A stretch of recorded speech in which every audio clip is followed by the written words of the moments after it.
23. aprīlis. Tā tagad pie mums te izskatās. It kā būtu ne aprīlis, bet kaut kāds novembris. Aprīļa sākums ar milzīgi siltu laiku.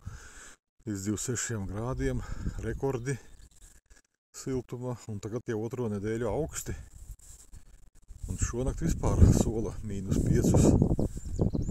Jā, uz saimēm laikam nekas sliktāk nevar iedarboties, kā tādi nepastāvīgi laika apstākļi.